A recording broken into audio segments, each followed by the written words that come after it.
कलश शोभा यात्रा, दिव्य यात्रा कलश शोभा यात्रा।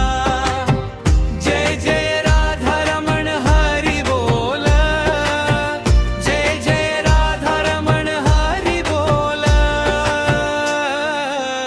केशव माधव जनार्दन सबका मन माहे मन मोहन। केशव माधव जनार्दन सबका मन माहे मन मोहन। जय जय राधा रमण हरि बोल।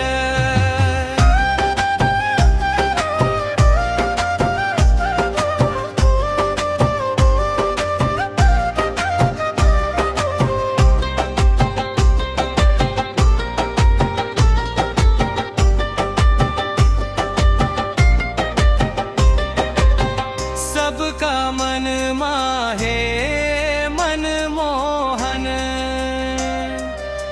सबका मन माहे